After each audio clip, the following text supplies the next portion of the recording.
Chapter 23. A Challenge Made.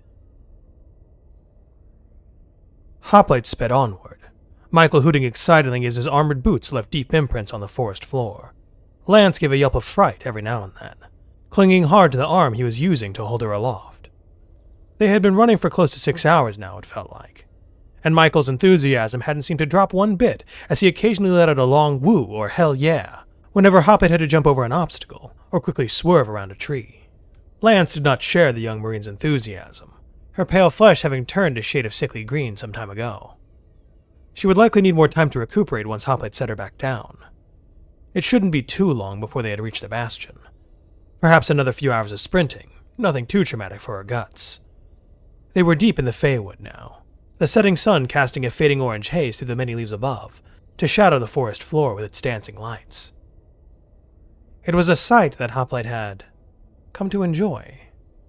Not locked within his cryopod or fighting in close quarters in gunmetal gray hallways or across barren blasted wastelands.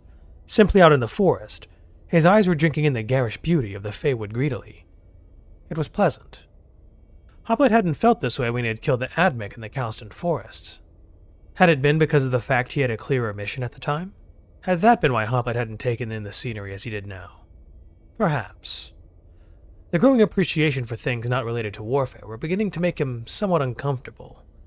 Despite that feeling, however, Hoplite could not stop from enjoying his surroundings. As an object, a thing, Hoplite should not view anything as beautiful. Nature was simply another potential battleground, nothing more. The thought felt hollow as Hoplite stared in awe at a squirrel scrambling up a nearby tree. Hoplite had seen countless squirrels back on Earth when he was training to serve Turna. Had he been just as intrigued by the creatures then as he was now? He must have been. They were the same species and... Hoplite's eyes widened with shock when suddenly a fast-moving blur emerged from behind a far-off tree, several paces back from the one the squirrel had been climbing. It had been too far off to pick up on his motion tracker, but he had seen it through his camera. What could move that fast that was that size besides himself? In the instant Hoplite noticed the blur, time seemed to slow to a crawl, as it always did when he was fully focused, and saw it more clearly. A man, with lightish green flesh and bloody red hair, that was blown back by the sheer speed of his sprint. In that same instant, the man turned his head, those red eyes seeming to lock onto Hoplite.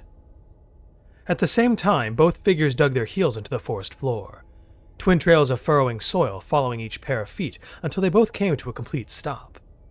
Hoplite briefly chided himself as Lance and Michael stared at him with their brows knit, Lance looking particularly green while doing so. This wasn't related to his current objective. There was no reason for him to stop and talk to this anomalous individual. Hoplite turned to continue the journey back to the bastion, but the stranger then began jogging towards them. What did the mutant intend? Lately, even the term mutant seemed to be ringing hollow. Perhaps Hoplite should refer to them by the terms used by the locals. After all, this really wasn't a mutant, was it? They were a completely different species in a different dimension, not mutations of humanity. The fact that Hoplite did not argue with himself after that thought was concerning, but until he had definitive answers, he would continue to assume that this indeed was a different dimension. Hoplite then set down Lance as Michael noticed the stranger undoing his own straps and falling to his feet behind Hoplite, staring with narrowed eyes at the approaching stranger. The green man was huge, being at least of a height with Hoplite out of his armor. He crossed wide-scarred arms over his muscled chest, smirking with a full set of white teeth and orcish tusks, coming to stand a dozen paces away. He was shirtless, with tattered pants and flesh scored with as many scars as Hoplite himself had. That bloody red hair seemed to writhe in the wind, like long scarlet grass, his equally crimson eyes seeming to stare hungrily at Hoplite. "You," the stranger said, his tone deep and gravelly, "have got to be the one."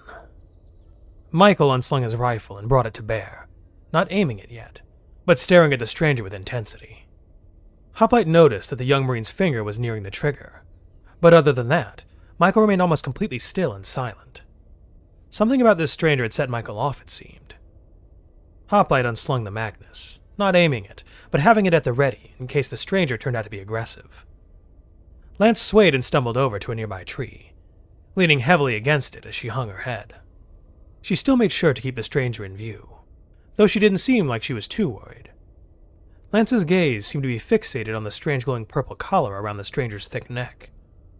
It was an odd thing to wear, especially given that the only other article of clothing the orc wore was a pair of tattered trousers. "I don't know what you mean," Hoplite told the stranger flatly. "We have an objective to accomplish. Goodbye." The stranger laughed before saying, "But you are my business. Tell me, are you this hoplite that I've heard so much about?" Lance lifted her head slightly to stare at the stranger, and Michael's eyes narrowed suspiciously. "Affirmative. Now leave," Hoplite ordered sternly. "I will not," the stranger said, his smirk turning to a frown. "I have come to challenge you to Toma. I have seen what you have done to Pharaoh the Raven. I wish to test my mettle against you. Know me, Hoplite," he yelled as Michael lifted his rifle, aiming directly at the stranger's head. "I am Tuji, the son of Zod," he declared, holding his arms out wide as he furled his fingers. It was then that Hoplite noticed the dried blood caking Tuji's hands.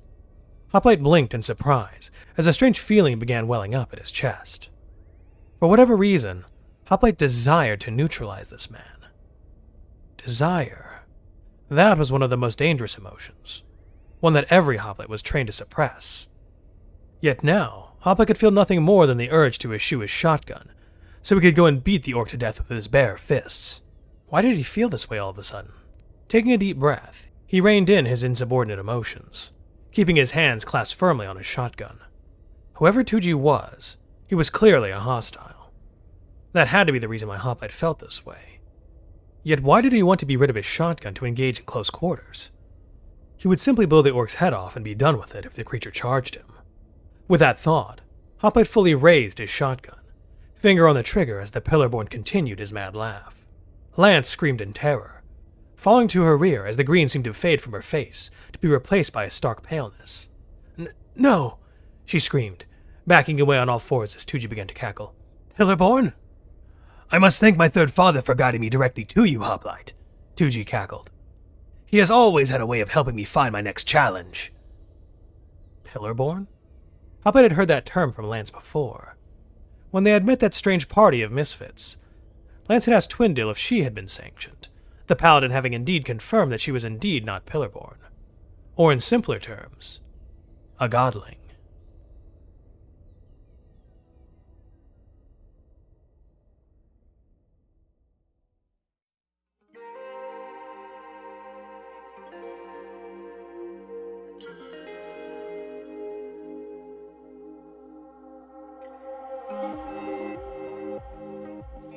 Hey everyone, thanks for watching. If you're new here, welcome aboard. Check out the description for the story, and join the Discord if you like. Consider supporting the channel and the author as well. It's a dangerous world out there, but remember to be brave and look up to seek the stars.